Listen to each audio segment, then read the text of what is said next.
Start battle!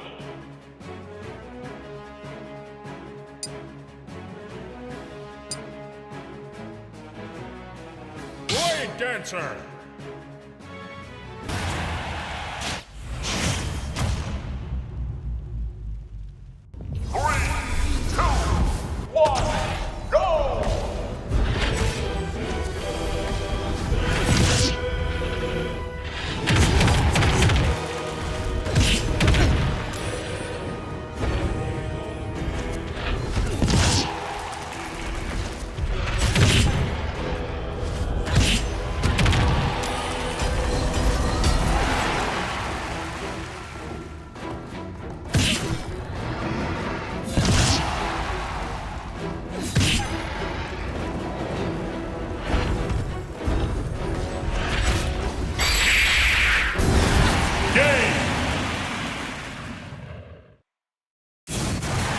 Blade Dancer wins!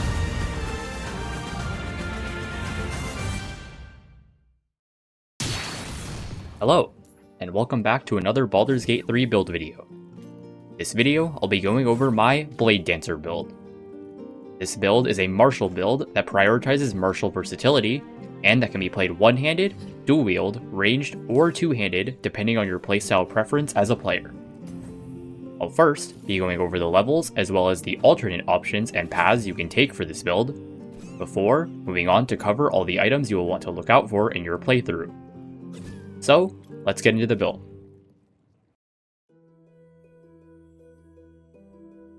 Starting out where I always do with character race. Any race with added benefits to melee damage like half-orc, or with increased mobility like the Wood Elf variants or Githyanki are good choices. Of course, none of these options are so strong as to make them necessary, but these are the races that I think have inherent benefits for the build. For the ability scores, we go with a Dex and Charisma focused stat split. You can either put 12 points in Wisdom or Intelligence depending on which option you want to take at level 7, but for most people, I'd recommend going with the 12 Wisdom split, as Wisdom saving throws are far more common and will be more useful for the majority of players. For levels 1 through 6, we go Fighter. The fighting style you want to take at level 1 is determined by how you plan on playing. I personally played using a rapier as my primary weapon, and as such I chose the dueling fighting style.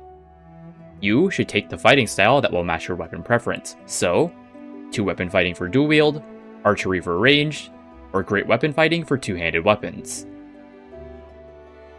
At level 2, we acquire Action Surge.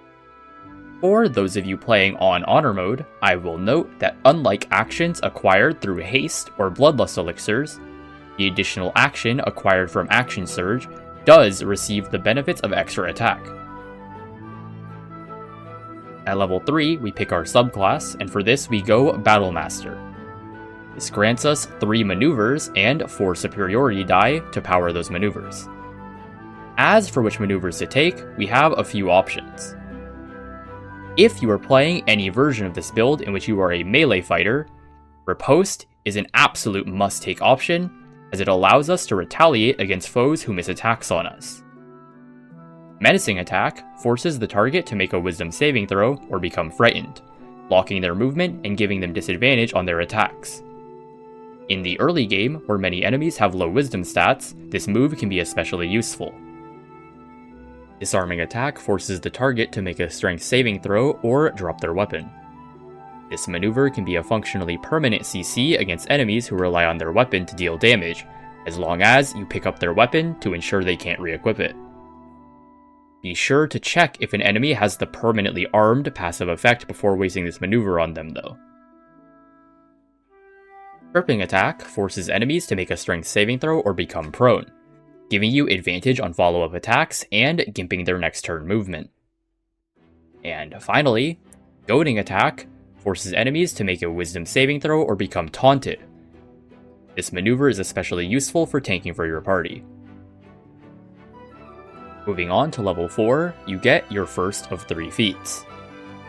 Amping your dexterity with the ASI is always a good choice for increasing your initiative, damage, and AC.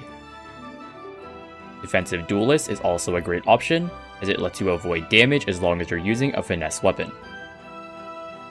Savage Attacker will amp your damage output, and it's also important to note that Savage Attacker also rerolls all additional damage dice added to our melee attacks in addition to the main weapon damage roll.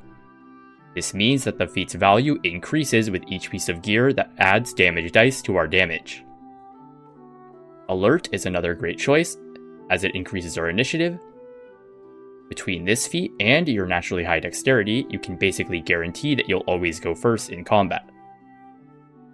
And finally, Lucky is never a bad option. You never know when you'll want to reroll a nasty critical fail or an enemy's critical hit. Skipping ahead to level 6, fighters gain an additional feat, so take another of the options from this list. Now, at level 7, we have a few options for which class to multiclass into. The first of these options is to simply just take another point in Fighter. This grants you 2 additional maneuvers and an additional superiority die. The next option is to take a point in Bard. This option is only for if you want to go the College of Lore subclass instead of the College of Swords subclass. This is because for Swords Bard, we gain no benefit from taking 6 points in Bard, but for Lore Bard, we do want all 6 points. As for what the Lore Bard variant of this build gets, this variation of the build trades off melee versatility in exchange for some greater casting versatility, and its Cutting Words reaction, which lets you add a d6 penalty to enemy saving throws or attack rolls with your reaction. Additionally, Lore Bards gain more skill proficiencies and skill expertise, making them more versatile out of combat as well. Another option is to go a single point in Cleric and go the War Domain subclass. This gets you the War Priest extra attack, allowing you to use your bonus action and a War Priest charge to make an additional attack each turn. This option also gives you access to some helpful out-of-combat cantrips like Guidance and Resistance. Additionally, you also gain access to Sanctuary, which I believe to be one of the most useful level 1 spells in the game. Next up, for those who want more casting versatility but don't want to go Lore Bard, you can take a point in Wizard for spell scribing. This will let you add some useful spells like Shield, Mirror Image, or Haste to your spellcasting arsenal, while still keeping all the melee versatility added by the College of Swords subclass. And finally, for those who want a wider variety of weapon options while still being a primarily dexterity-based build, you can go a single point in Monk. Going a single point in Monk gives you access to dexterous attacks. This allows you to use any one-handed or versatile weapon as a dexterity weapon rather than a strength weapon. This opens us up to being able to use two-handed weapons like longswords, warhammers, or quarterstaves as dex weapons. This also means you could get the Great Weapon Master feat for bonus damage, or the Dual Wielder feat to let you dual wield versatile weapons. Additionally, going Monk gives us the ability to use our bonus action for some additional damage with Flurry of Blows and the bonus Unarmed Strike action. After you make your level 7 choice, at level 8, all variants of the build will now start multiclassing into Bard. I'm not going to go over every spell and cantrip selection, but for some spells that I think are must-takes, Long Strider is basically a permanent plus 3 meters of movement for yourself and your whole party. Hold Person lets you get guaranteed critical hits off on held targets. And Fear is an AoE disarm spell that can cripple groups of enemies permanently. Those of you who went Bard at level 7 will be going the College of Lore subclass at 9, but everyone else will be going the College of Swords subclass at level 10. With the Swords subclass, we get access to another fighting style, choosing between dueling or two-weapon fighting. If we were previously playing with either of those two fighting styles, we will want to respec and swap our fighter fighting style to the defense style for the additional AC. Swords Bard also gets access to the 3-blade flourishes: Slashing Flourish, Defensive Flourish, and Mobile Flourish. Slashing Flourish allows us to deal multi-target damage on 2 targets. This gives us a pseudo AoE melee attack. Defensive Flourish, as its name would suggest, increases your AC by 4, which, when combined with our high dexterity and a feat like Defensive Duelist, it makes us a very slippery opponent in combat. And finally, Mobile Flourish, which knocks back enemies and allows you to teleport to the enemies you've pushed. It's important to note there is no saving throw for this move, so if an enemy can be moved, they will be moved. Skipping level 11, where we just get another feat, for which my recommendations are the same as before. At 5 levels in Bard, we acquire Font of Inspiration. This lets us recharge our Bardic Inspiration charges on short rest rather than long rest. Although, for those who are going Lore Bard, at level 12 you will acquire Magical Secrets. This will let you choose 2 level 3 or below spells from the entire spell list. You will want to prioritize spells that you would be otherwise unable to acquire with Wizard Spellscribing. For this, my recommendations are Counterspell for interrupting enemy spells, Spirit Guardians, a very powerful, consistent AoE damaging ability, Hunger of Hadar, one of, in my opinion, the best terrain control spells in the entire game, Command, one of the few non-concentration based crowd control spells, or Sanctuary, a powerful and cheap defensive tool to utilize in combat. With that, that's everything for the levels. Let's move on to the items. So, starting out with the weapons from Act 1, I have a selection of weapons to cover for each of the weapon types. For those using the dueling fighting style, the Sword of Screams will serve you well for a large portion of the game thanks to its additional bonus psychic damage. Baylor Aluve is one of the very few finesse-based longswords in the game, so if you want to use a two-handed weapon, it will be the best choice for you. For dual wielding, the Speedy Reply will help you stay light on your feet, and the Knife of the Undermountain King will give you increased critical hit chance.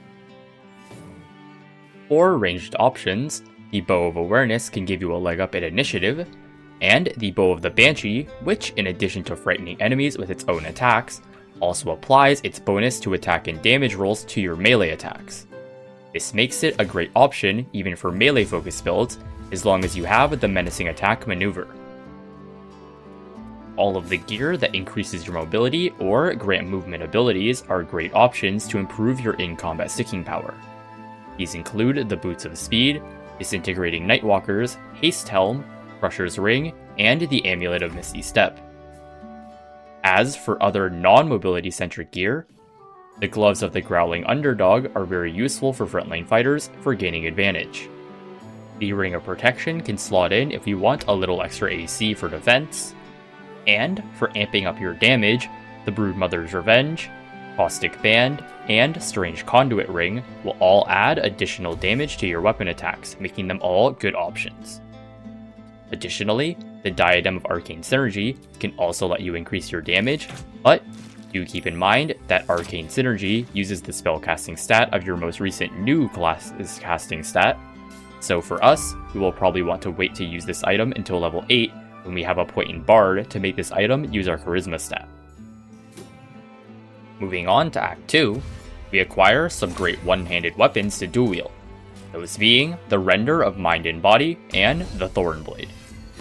Additionally, we can acquire the Darkfire Shortbow, giving us a way to cast haste on ourselves, as well as giving us resistance to fire and cold damage.